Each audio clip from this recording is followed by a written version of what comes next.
Hi everyone, welcome to today's webinar. The topic of this webinar is Enhancing Community Resiliency Through Energy Efficiency. And this webinar is a presentation of Clean Energy Group's Resilient Power Project. Our host for this webinar is Project Director Seth Mullendor, and we have an excellent guest speaker with us today. And before I pass it over to them, I'd like to go over a few quick housekeeping notes.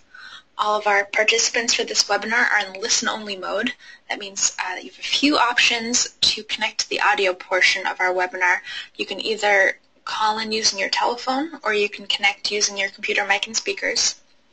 A very important note, we ask that you please submit your questions as you think of them throughout the webinar by typing them into the question box on your webinar console and hitting send. We will be reading through your questions throughout the webinar as you type them in, and we'll save some time at the end of our presentations to address questions from the audience. So the sooner you get your question in, the better chance you have of getting it answered. So don't wait until the end to type in your question. Finally, this webinar is being recorded. You will find a recording of this webinar as well as all of our previous webinars for the Resilient Power Project on our website at resilient-power.org. And with that, I would like to pass this over to our host for today's webinar, Seth Mullendor. Thank you, Sam, and thank you, everybody, for joining us today. This should be a good webinar we have for you today.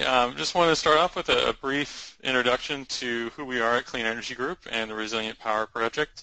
Clean Energy Group has been around for about 20 years and really works towards innovation and technology and policy solutions for clean energy technologies. We have a sister organization called the Clean Energy States Alliance, and that is a member organization of state public energy fund managers, so people that run energy programs for states. The Clean Energy Group is completely foundation funded, and there's a number of our foundations listed here, JPB, Barr, Kresge, Cummings, CERDNA. Those are our main funders. I'd like to introduce you to the Resilient Power Project specifically, which is who's doing the webinar today. If you could go to the next slide, please, Sam. Resilient Power Project is in its third year. It came in the wake of storms like Superstorm Sandy that left a lot of residents in the Northeast without power when the grid failed, and then subsequently a lot of diesel generators failed as well. So Resilient Power Project was looking for a better, cleaner alternative to backup power and came to the solution of solar PV and energy storage systems as a solution. So the goal of the project is really to increase awareness of clean, resilient power systems and also to engage with officials, city level, as well as state and federal, to look at policies that can help advance clean energy technologies for resiliency. There's a focus in the project in low-income and related vulnerable communities. So we have a real focus on things like affordable housing, as well as critical facilities in disadvantaged neighborhoods, whether that's emergency shelters, fire stations, health centers, communications, things like that. As I said, we also look to support public policy and programs that incentivize and help support these technologies. And we work on the specific project level. And with that, we have a foundation-supported technical assistance fund that can pay for some of the pre-development costs of projects. So the preliminary technical and financial feasibility that projects need to get going. We do have some funds that are available through grants to projects to get resilient projects off the ground in these communities. We have a website for the Resilient Power Project. You can see there it's resilient-power.org. There are a few of our reports, the covers shown there below. We have a monthly newsletter for the Resilient Power Project, as well as a weekly solar and storage newsletter, lots of webinars like these, and a number of resources. On the next slide, we show just a bit of, this is the website. In addition to those, we also have a number of useful tools there. We have a project map that shows solar and storage projects across the country. as well as some featured installations that show really great resilient power projects that have been put into place. We have blogs and a lot of questions answered on the website as well. So I urge you to check out the website. Now we're going to move along to today's presentation, looking at energy efficiency as a resiliency measure, and then how that ties into the projects that we work on in the Resilient Power Project. So first off is going to be Dave Ribeiro, and he is with ACEEE. He is a senior research analyst there, and he's been with ACEEE since spring of 2013 and conducts research on energy efficiency policy at the local level and the interconnection between efficiency and community resilience and the water energy nexus. He is also a lead author of the City Energy Efficiency Scorecard and contributes to the local policy database. Prior to ACEEE, Dave was a policy advisor at the New York City Department of Environmental Protection, working on environmental and sustainability initiatives. And he holds a master's in science and energy policy and climate from Johns Hopkins University. And then after Dave, I'm going to just present a little bit on resilient power projects with solar and storage, talk a little bit about how efficiency fits into that and how those systems work. So with that, I will hand it over to Dave. Great. Thanks very much, Seth. I appreciate the introduction and really appreciate the invite to speak on today's webinar. And thanks to everyone who tuned in to listen. I'm happy to be talking about the role of energy efficiency in localities and the impact it can have in creating stronger, more resilient communities.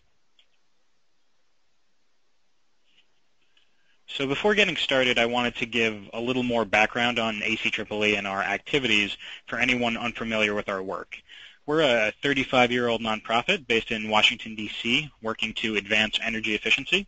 Our focus is on end-use efficiency, so we have several technical teams, including some for industry, transportation, and buildings.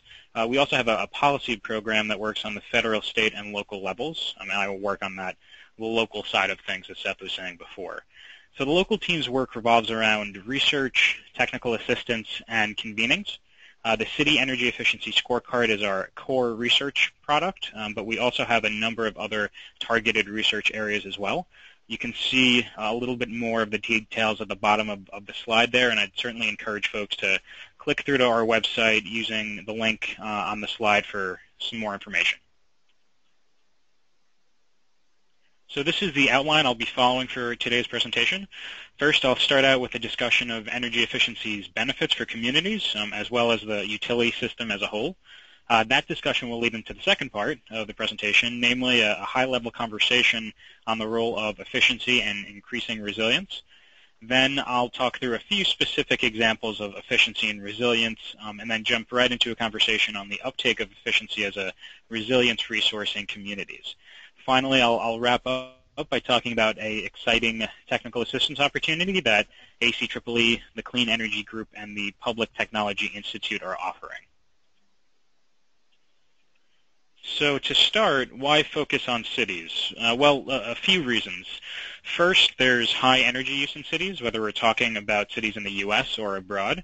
In the U.S., 80% of energy consumption occurs in cities. Globally, that figure is 66%. This translates into a large opportunity to cut energy waste. There's also a similar story when it comes to greenhouse gas emissions. About 75% of the world's greenhouse gas emissions are generated in urban areas, and most of those emissions are energy related. Also, actions by cities matter when it comes to energy. Cities have influence over energy use, especially over buildings, whether it be by adopting model energy codes or increasing resources towards compliance with those codes, but also when it comes to the transportation system, where they can work to encourage a more multimodal transportation system, for example. Finally, efficiency, just makes cities better, stronger, and more resilient.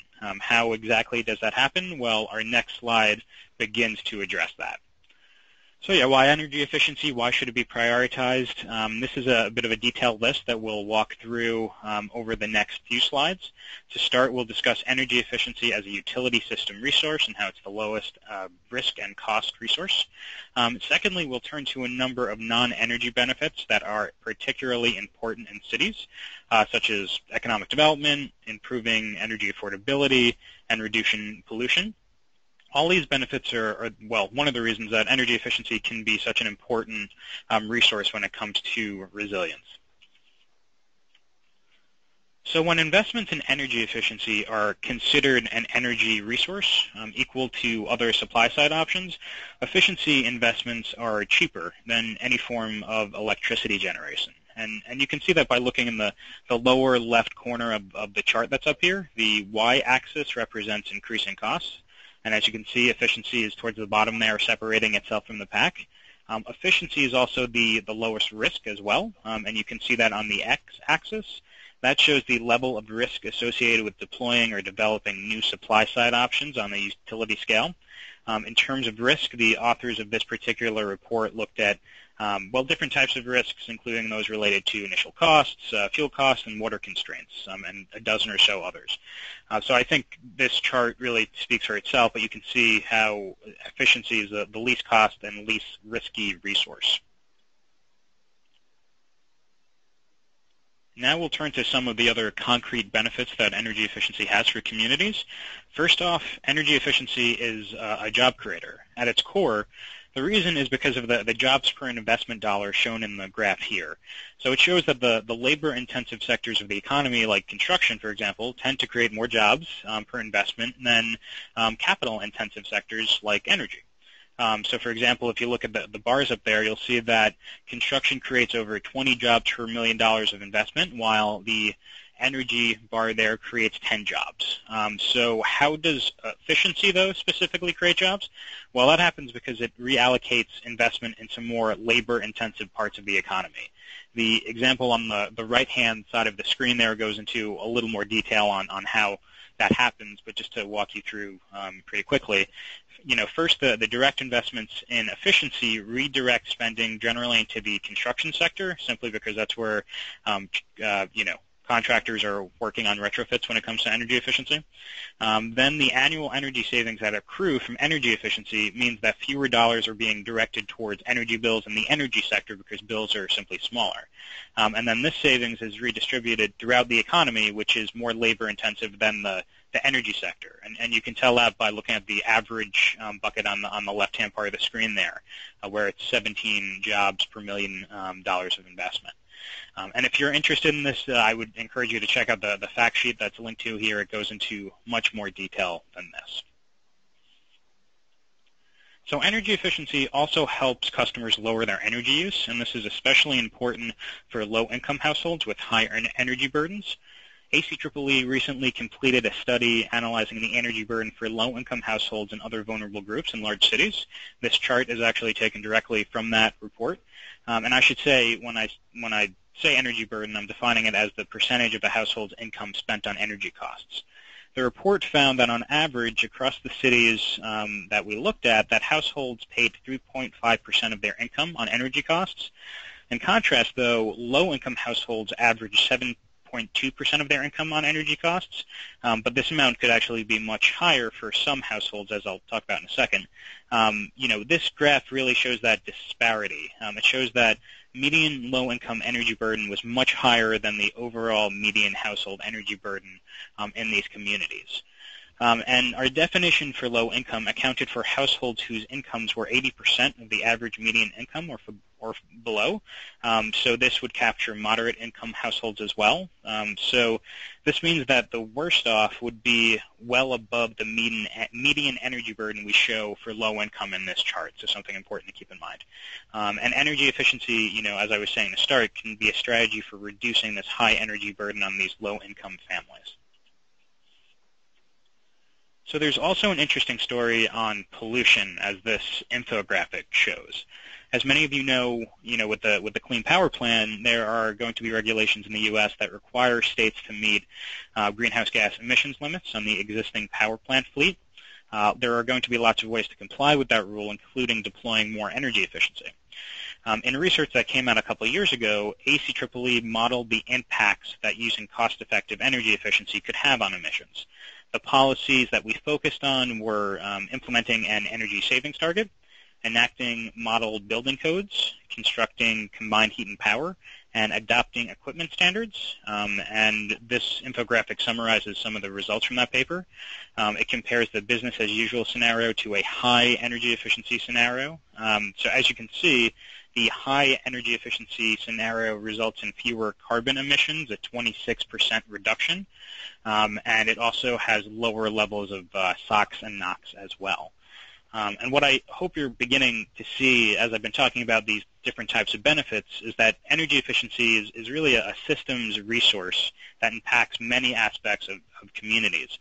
And I think this is really at the heart of why we think energy efficiency is such a vital resilience strategy.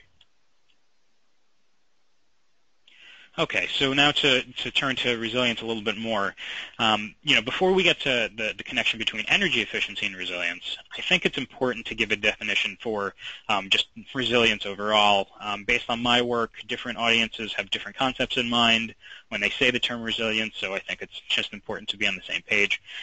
As we began our work on our foundational, resilience research last year, we didn't start with a concept of resilience that was just related to energy.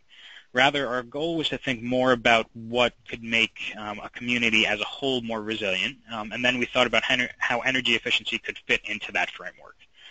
So at the end of the day, we defined community resilience as a community's reduction of and better preparation for risk. We broke down risk into different components, as you can see towards the bottom of the chart there. We looked at hazards, vulnerability, and capacity to cope and the relationship of those three things. And this is actually similar to what the UN does in some of its work on climate change.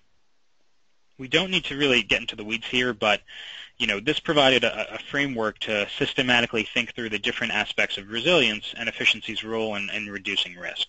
And I think the takeaway is really that second bullet on the screen there, that resilience is about reducing vulnerability to the adverse impacts of acute hazards, but at the same time, it's also about reducing chronic stressors that can reduce a community's capacity to cope with those disruptions when they do come along.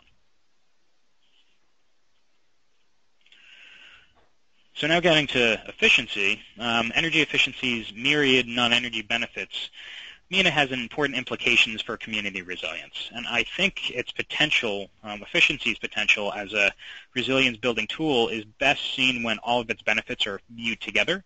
I think the infographic here on the right-hand part of the slide does a good job at showing that.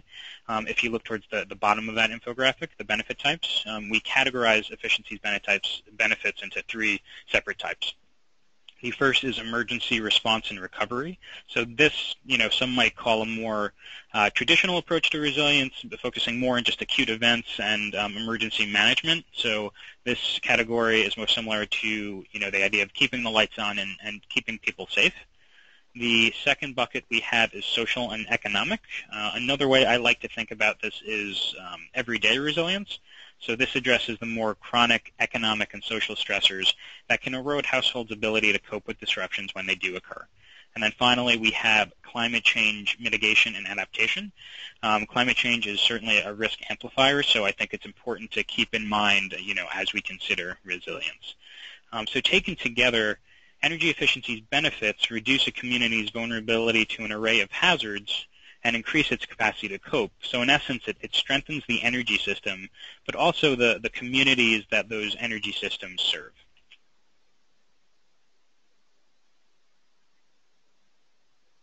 This slide and the next slide take a bit of a step back and give a broader look at energy efficiency's resilience benefits across different forms of efficiency.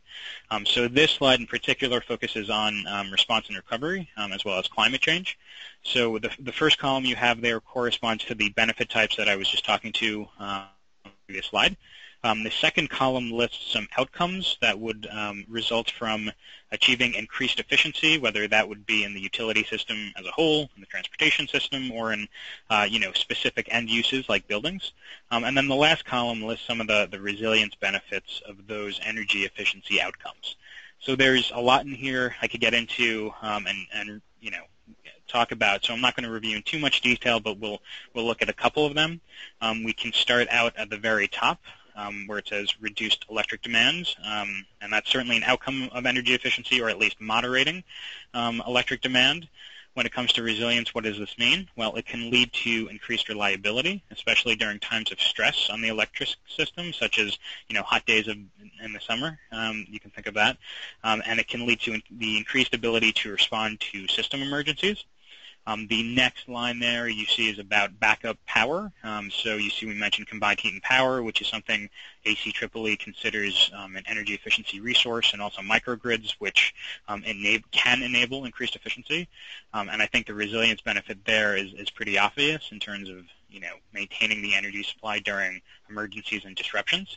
Then you can see I have a couple there related to energy efficient buildings. I'll talk more to that later, and the same thing with transportation. But then you can see at the bottom of the screen there on climate change, I talked a little bit already about climate change mitigation, and you have the note on adaptation as well. So this is the second half of that same chart, and this one focuses on the social and economic issues. Again, not going to walk through completely, but we'll pull out some examples. So the first one at the top there, you can see local economic resources can stay in the community, and this really refers back to the job creation issues I was talking about before. When you think of energy efficiency, the act of supplying energy efficiency is an investment in the local construction industry. It's not imported energy from another state or another region, so you are investing in your community, which can lead to a stronger community that's less susceptible to hazards and disruptions.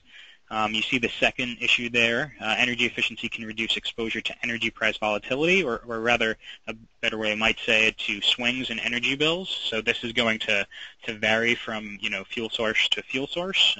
Most exposure to gasoline and wholesale natural gas markets, but generally speaking, the cost of energy efficiency programs are more stable than those fluctuating fuel costs.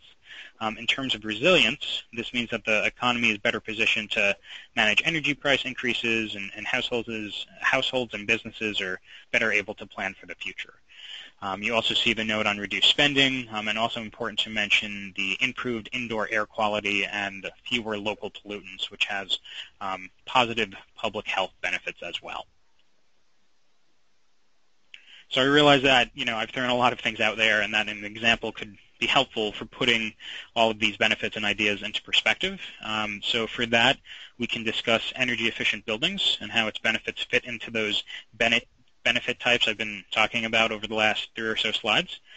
Increasing the energy efficiency in buildings by improving building envelopes, is a core resilience strategy. Improving building envelopes can maintain more livable conditions for occupants when electricity from the grid is unavailable. Buildings that allow residents to stay in their homes during outages are of particular importance for housing vulnerable populations that are more sensitive to temperature changes, and that would include folks with health conditions as well as the elderly. And I think the chart on the right-hand side of the screen there is helpful for illustrating this. It's some analysis from the Urban Green Council. It models the ability of different types of housing to hold their temperature after power outages in winter months. So this was modeled for January in New York City. And you can see that high-performing buildings hold their temperature longer than those that are less efficient and don't have tight building envelopes. So the most efficient of the buildings, the high-performance ones, take nearly a week for the temperature to drop 10 degrees. In addition, more energy-efficient buildings leads to lower energy bills, improving the bottom lines for households and businesses. And efficiency can also reduce carbon emissions and local pollution that can have acute impacts on health. So here's another example, combined heat and power, that I'll just refer to as CHP going forward for short. CHP is a set of efficient technologies that generate electricity and heat in an integrated system. It's more energy efficient than the separate generation of electricity and thermal energy because CHP uses heat that's normally wasted in power generation. CHP's obvious benefit is its ability to serve power and thermal needs even when the grid is down. Its value has been proven time and again after extreme weather events. Take Hurricane Sandy, for example. CHP kept the heat and lights running in multifamily buildings. It kept Long Island South Oaks Hospital in operations, and also allowed for the continuous treatment of wastewater at some treatment plants. And there's actually a case study on that in our resilience report that I will provide a link to at the very end if folks are interested in that. And these facilities with backup power can also double as places to house displaced residents. In addition, CHP can save folks money and reduce overall net emissions.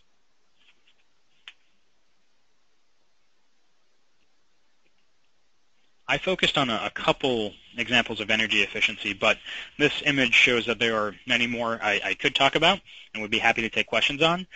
Just to pull out a couple examples, transit-oriented development can lead to increased economic development throughout communities, and those communities with multimodal transportation systems have multiple ways they can get around during disruptions, whether that is a everyday disruption or something more acute.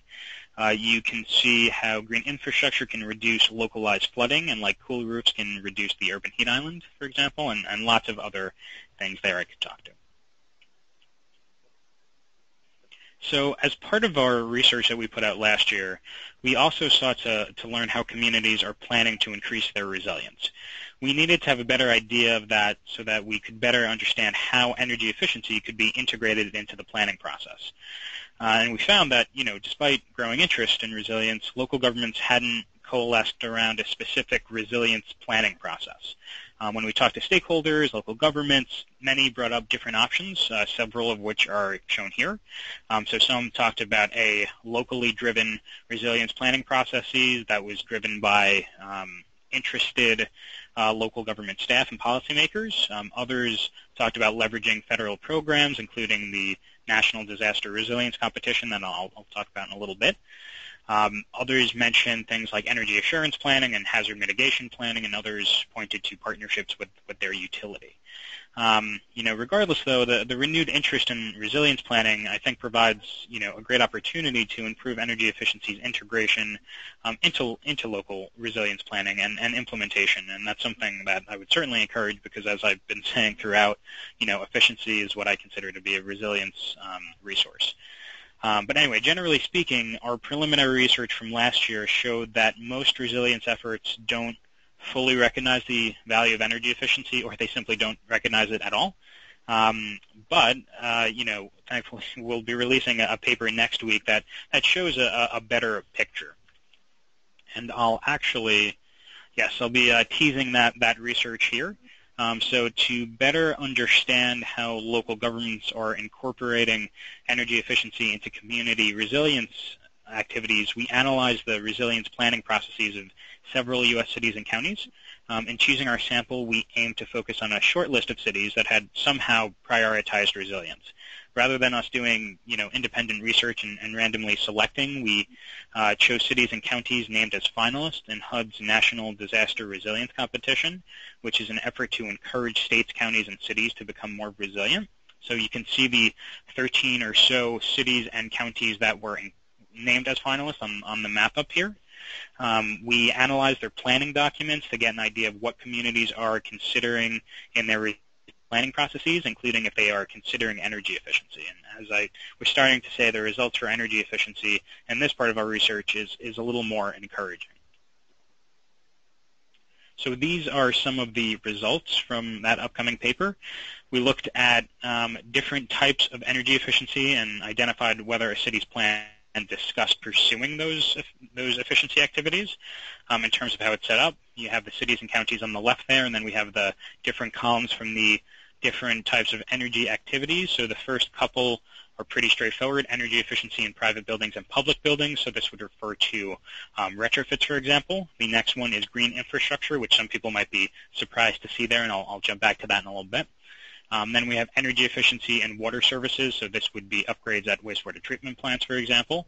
Then we have two columns related to transit. The first one, transit system improvements, are, as they say, just improvements that are focused on improving the transportation system. The next metric, transportation efficiency, is more about looking at the transportation system as a whole, and the activities here would be increasing pedestrian paths or making cities more walkable and bikeable.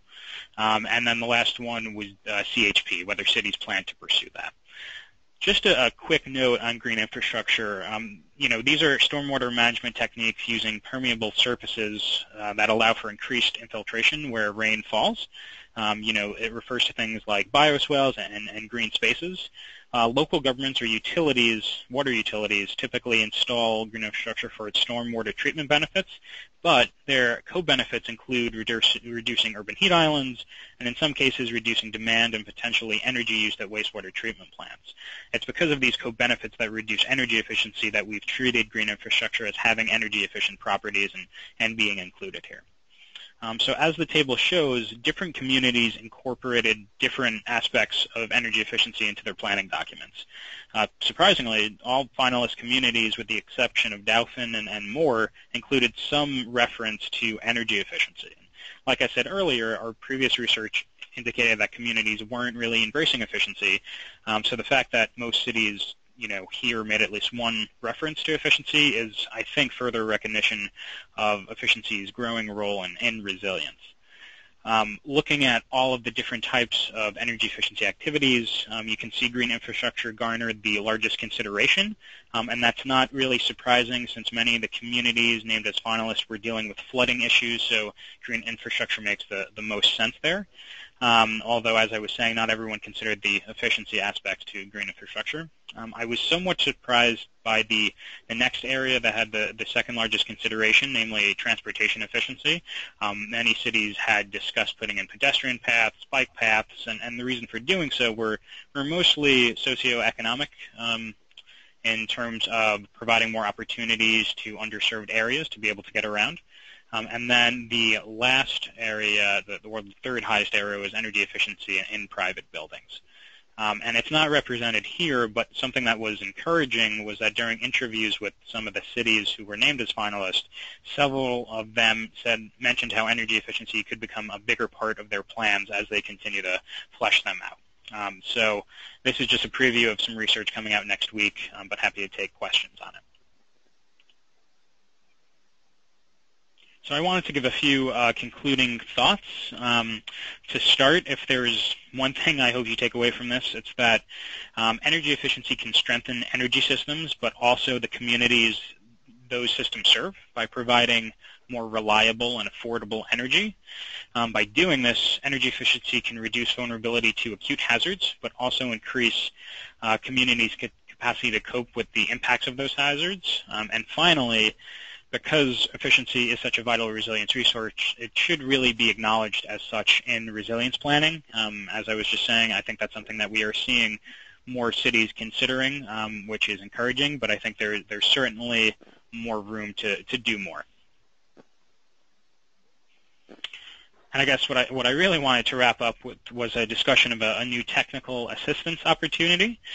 We are making technical assistance available to select communities who are interested in the nexus between energy and resilience.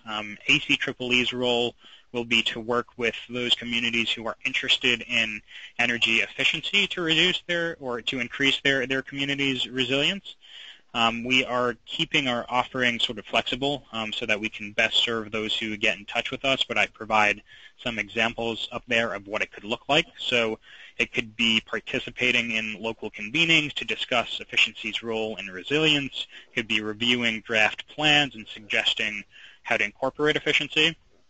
Could also be assisting in prioritizing policies or programs and identifying relevant best practices for those communities who already know what type of energy efficiency they'd like to pursue and they just have some questions. But I think what's particularly exciting about this TA offer is that we are offering it in partnership with the Clean Energy Group as well as the Public Technology Institute. And I think it's exciting for a couple of reasons. The first one being that it simply streamlines technical assistance opportunities for communities and can make it easier for communities to get in touch. But I think the value is really teaming, the various types of expertise, so ACEEE with energy efficiency, Clean Energy Group with renewables and solar and storage, and the Public Technology Institute with energy assurance planning, so that it can really amplify the impact of this opportunity. So if this is something of interest to communities, please get in touch with me. My contact information will be on the last slide here. You can let me know what the city is planning to do and how you think this TA opportunity could be of value to the city, and then I would coordinate with the Clean Energy Group and Public Technology Institute. So feel free to get in touch. So I wanted to leave you with a couple resources that ACEEE has. This first one, Enhancing Community Resilience Through Efficiency, is our foundational research piece that came out last year that I've been referring to throughout the presentation. You can follow the link there to download it. We have two papers coming out next week on resilience. The first is Harnessing Efficiency and Resilience Planning. That's the one that I was teasing towards the end of the presentation, looking at how communities are actually incorporating efficiency into their thoughts and planning activities. The next is the role of electric utility efficiency in building community resilience. For this, we looked at programs in Arkansas and Wisconsin for their energy efficiency programs, I should say, for their demand impact to get a feel for how they can increase reliability. So be on the lookout for that. And finally, later this fall, we have a report coming out on resilience indicators for the energy system, and that will likely be coming out in November. If you have any questions on those, happy to answer them. And with that, thank you for listening, and happy to take questions.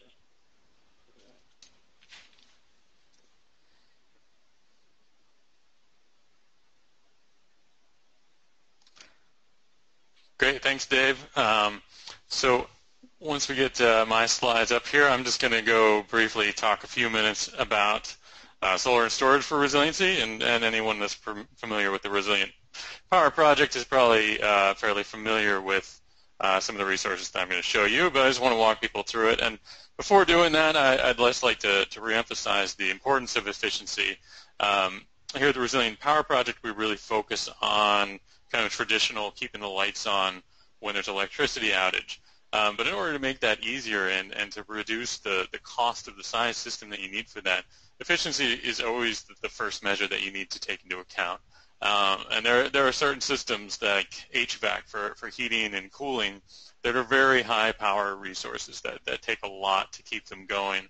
And if you have a building that's really efficient and has a really tight envelope for heat retention, that's going to make a huge difference. You know, that slide that Dave showed about a building in New York retaining its heat over several days. If you don't have to keep those HVAC resources going for as long or use them minimally, it really helps in the clean energy alternative you can have for your resiliency measures. So resiliency hasn't been a part that we've really focused on our project, but we're really excited to be working with ACEEE on this to bring that excellent resource and knowledge base that they have in efficiency, which we always see as the first step into really getting a resilient power project going. So just briefly, I want to talk about how resilient solar and storage works. This is just kind of a very quick, simple schematic of an energy resilient solar and storage system. Basically, everything above the kind of solar array line, we got a solar array, you got your utility meter, main circuit panel, and an inverter. That's basically what you have in your standard grid-tied solar system. So the only difference is that instead of the battery-based inverter, basically called a grid-tied inverter or a one-way inverter. The problem is that with a traditional solar system, most of them, they are configured so that when there is a power outage, as a safety measure, the grid inverter shuts off. So your solar power is no longer accessible in an emergency situation. The reason for this is that you don't want power feeding onto the system when there are line workers out on it from the utility. They won't know that the line is charged from the solar system, and it could be dangerous for workers. There are some inverters now that work just with your solar array that have basically an emergency plug that will still operate in an emergency situation, and that is helpful to add an additional resiliency value. But to truly power a lot of loads, you need to incorporate the bottom part there, which is an energy storage system. Basically, the inverter is replaced with a two-way inverter, so it can go from the batteries, from the solar array to the batteries, and from the batteries back into the grid. So it's not just an AC to DC converter, but or DC to AC converter, but it goes both ways from AC to DC, DC to AC. There's also a critical load subpanel that is connected to the solar and energy storage system. Basically, in a grid outage situation, the main circuit panel and the utility meter are taken out of the equation. So you just kind of have everything below that line. And you have really basically a building level microgrid where you have your solar and you have your storage connected to a critical subpanel that continues to operate until the grid is back up and you're connected to regular grid power. Just want to continue talking about this value of energy storage, solar and storage. There's what we're talking about today, which is the value of resiliency, and obviously there's emergency backup power. There's also power quality issues. With the addition of storage, you can increase the consistent power quality that you get for sensitive instruments. And there's also some revenue streams that open up by using the solar and storage system. There's utility bill savings. There's a standard solar offsetting electricity consumption. Then there's also demand management for those on demand charge rates, and load shifting from low value times to high value times with energy storage, so you can shift when you use your solar energy. There's also a number of utility services that can be provided. Demand response services, where you respond to utility signals for lower demand or frequency regulation, and these are kind of ancillary services that you can provide. I'm not going to go too far into those today. First off, the value of improved resiliency. Obviously, you can back up critical loads. These are a lot of the loads that you can traditionally back up with a solar and storage system. In some cases, you may still need an alternative, maybe a small CHP unit or a backup generator as well to power bigger loads. Like I said, HVAC sometimes takes a lot of load that it's difficult to get a solar and storage system large enough economically these days, but things like water pumps, lighting, communications, refrigeration, so those are all things that can be well covered by a resilient solar and storage system. Can also extend the life of existing generators, so you don't have to get rid of your generators because you're installing a system with renewable energy, but you can get those systems to last longer, provide more power. If you have a diesel generator with on-site storage, you can make that system last for more days or power more critical loads than you could have otherwise. Also, like I said, you can insulate sensitive equipment through power protection that the energy storage provides by providing a more consistent signal to those devices. And I just want to go into one quick example of the value of energy storage. This is probably the most prevalent value stream that people are using today. It's called demand management. So basically there are two types of bills for commercial systems and some residential systems, although those are pretty rare, called demand charges. So consumption, people are pretty aware of. You use a certain amount throughout the day. So in this schematic here, there's building A and building B. Building A uses the same consumption throughout the day, the same high level of consumption. So it's got all the lights on, everything running all day long. Building B, it varies throughout the day. In the morning, it uses less. In the night, it also uses a little less, most during the middle of the day. So building A would have higher consumption than building B, but because during midday, building B has the same demand for electricity during a period, they would have the same demand charge. So while building A's consumption would be less, their demand would be the same. What energy storage can do is it can take some of the energy that maybe is generated by a solar panel earlier in the day, or it can take energy from the grid that's maybe cheaper earlier in the morning, and they can apply it to midday. And so that you need less electricity from the utility grid during midday, which knocks down your demand charge. Basically, it looks like this. You're kind of cutting off the peak. That's why it's called peak shaving. And those areas in the red are when the energy storage system is discharging, and it can be solar energy or grid energy. And so your demand would be reduced by that amount. Just some examples down below of how that can translate into thousands of dollars of savings. Demand charges are prevalent across the country, and a lot of places really have quite high demand charges when you really look at your bill. So just wanted to put that out there as a value stream that these can provide, in addition to providing the resiliency value. Is an example that comes from our latest report that the Resilient Power Project put out, closing the clean energy California Clean Energy Divide. It was looking at multifamily affordable housing in California. A bill with solar, basically it knocks it down about $12,000 through energy savings and demand savings, although those really aren't firm savings, so you can't count on those. So really it's about $10,000 less with solar. If you add in storage, because the demand savings on that side knocks it down an additional almost over $9,000 and pretty much eliminates the bill for the facility for the annual bill. Just a few fixed charges left. Again, that's in a report that we put out. Happy to answer any questions on that or send you to that. That's available on our website. I don't want to take up any more time today. I want to move right into questions because they have been rolling in and really would like to get to those. So going to now open it up to questions. The first question that we always get is, are the slides going to be available? Yes, and we are recording the webinar today. Sam will be sending out an email to all the participants later on, letting you know when those are available online. Those will be on our website. So great. I'm going to mainly direct these to you, Dave, and I'll chime in when I've got some answers as well. There's a couple of questions about other resources that may be useful in resilient power systems. One is wondering if you're familiar with the peer rating system. That's performance excellence in electricity renewal, and your thoughts on how it might be used as a tool to measure progress towards a resilient power system. Personally, I am only vaguely familiar with the peer rating system. I believe it's more for kind of grid reliability. So in our kind of resilient power project building to building work, we don't deal with it as much. But Dave, is that something that you're familiar with? I'm about as familiar as you are. I have heard of it, and it's on my list of things to look into and learn a little bit more about, because I think there is, one of the topics coming up is this idea of metrics and indicators for resilience. One of the reasons we're doing a resilience indicators project.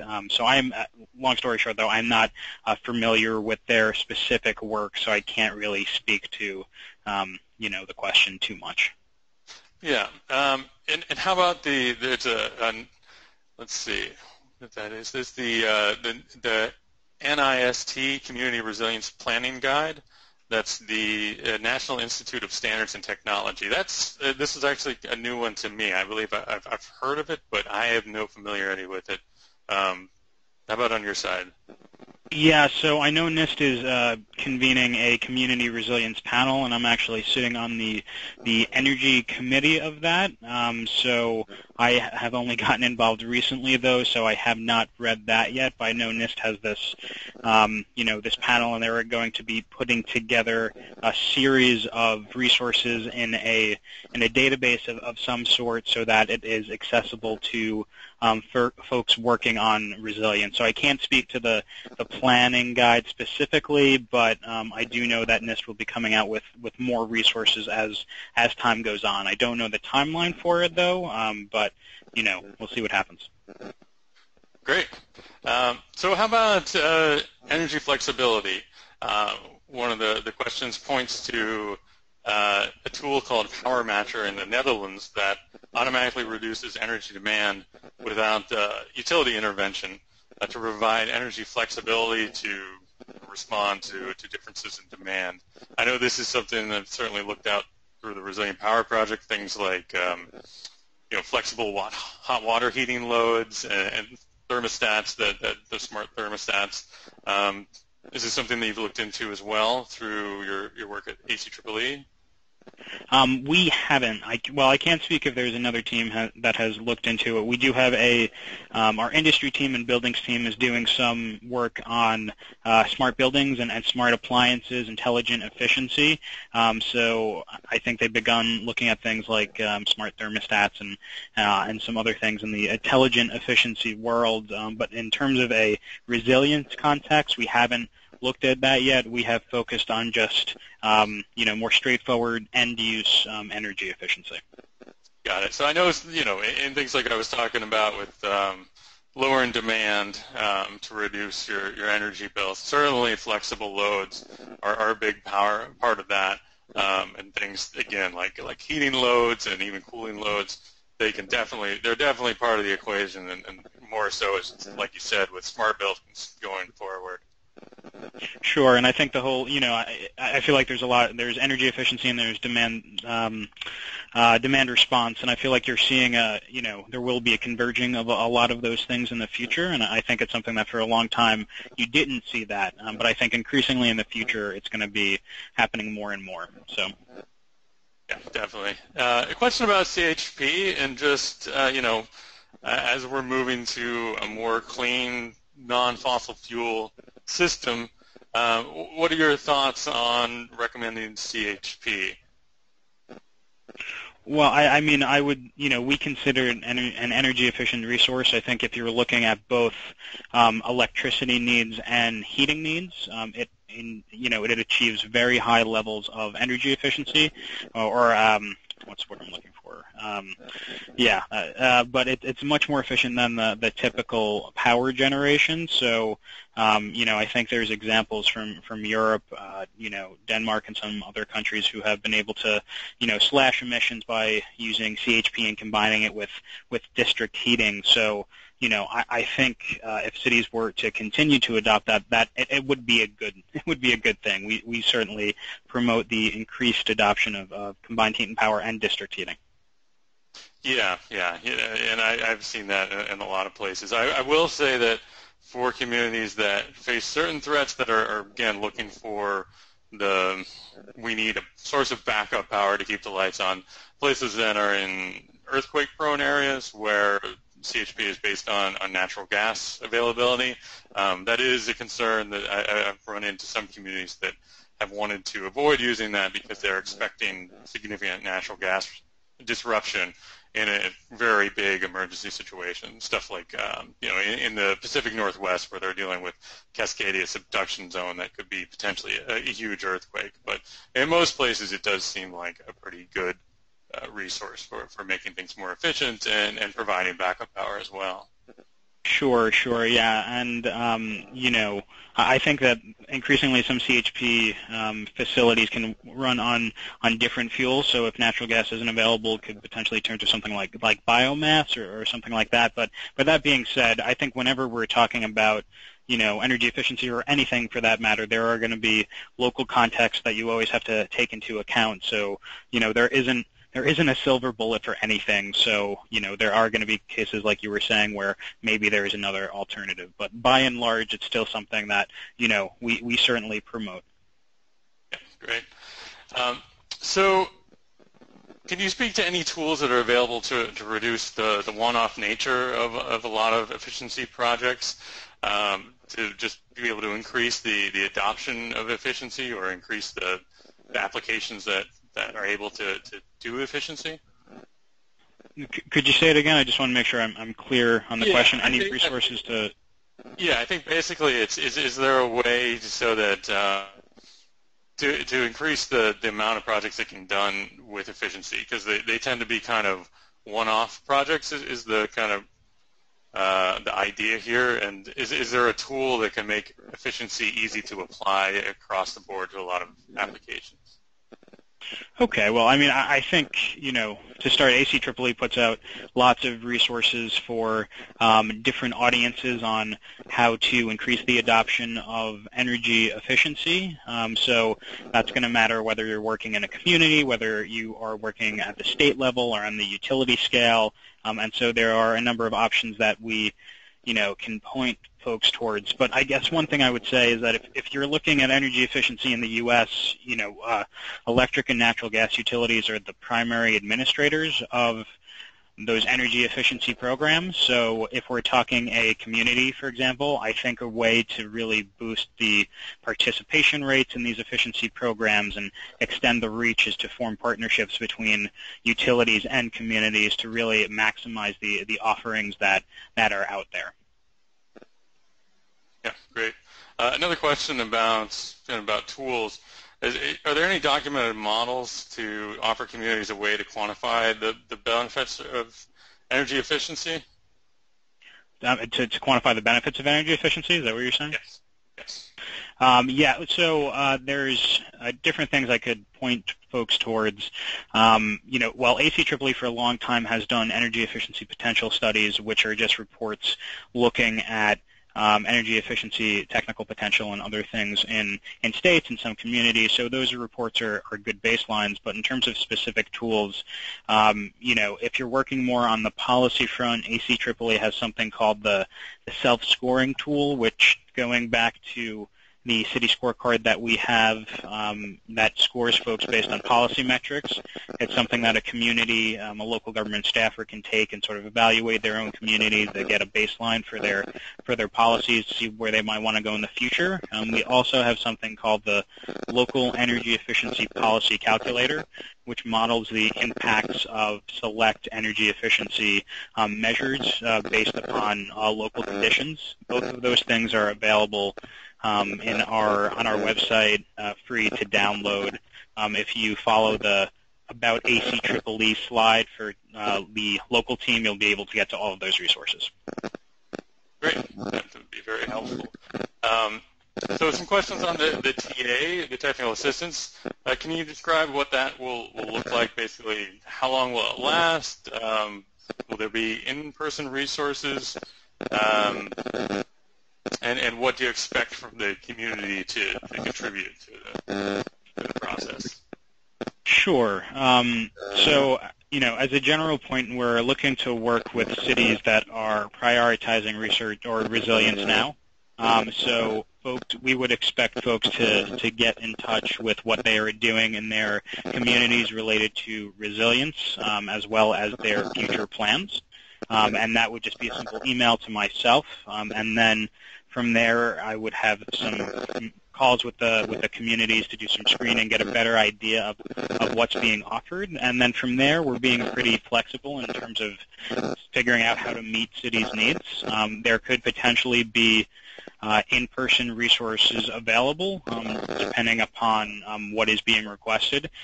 We can do things from a distance potentially as well, whether it's doing some guided research or convening a call of some sort to help get stakeholders on the same page around resilience and energy efficiency or any of the other topics we're offering. But it really starts with just getting in touch with what the needs are in a community, and then from there it's an informal process in terms of seeing whether we can assist and when we would be able to do so. I think we'll be helping folks on a rolling basis over the next year or so.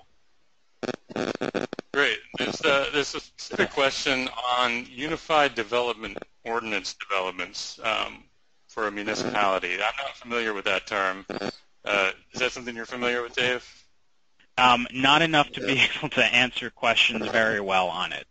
Okay. It's something. I would just say I encourage that person to maybe reach out to Dave specifically to get some more information on that, if that would be available for the TA assistance. Feel free to reach out, and even if we can't help, if it's not quite in our wheelhouse, we can certainly forward folks to someone else who might be appropriate. Great. There's a few solar and storage questions, so I will get to those, and then I think I will pretty much wrap it up. There's just questions about the maturity of solar and storage and return on investment. Solar and storage is still, a pretty emerging technology solution. It's being used quite a bit in California and across actually the Mid-Atlantic in some areas where there's a frequency regulation market where you can get revenue opportunities for those. But it's still a developing technology. We're working with probably about 50 projects across the country on developing solutions. So the return on investment varies quite a bit. In California, it looks quite good, partially because there's an incentive program for it. Places where there are high demand charges, they also look quite good. A few more kind of general questions. I think honestly, I think we've about covered all of the questions that we probably can get to at this time without going a really deep dive into some technical things. So I think I'm going to close it out there. If anybody does still have questions, I do encourage you to reach out to myself or to Dave. Like I said, we'll make all these things available later on. Our contact information will be in there, or you can just contact us through the website, and we'll get you connected to Dave if you'd like to get connected to him. So any parting thoughts, Dave? No, I just to thank you to you, Seth, for organizing this and putting this together. Was happy to talk a bit about efficiency and resilience. As I was saying, I think it's undervalued at this point for resilience, so happy to get the word out there, and certainly interested in hearing from folks on the technical assistance opportunity, and continuing to work together with the Clean Energy Group and PTI. Yeah, great. And we are also very excited to have your expertise added to the Resilient Power Project and the work we're doing. It's really great to have more efficiency expertise added to the projects that we're going to be working with. All right, thank you everyone for joining us today. I'm going to turn it over to Sam for some parting thoughts, and hope you join us on our next webinar. Thanks, Seth, and thanks, Dave, for joining us for this webinar. There are some links on your screen now with some places where you can find more information about Clean Energy Group's Resilient Power Project and our upcoming webinars, and we hope to see you at another webinar soon. Thanks, everybody.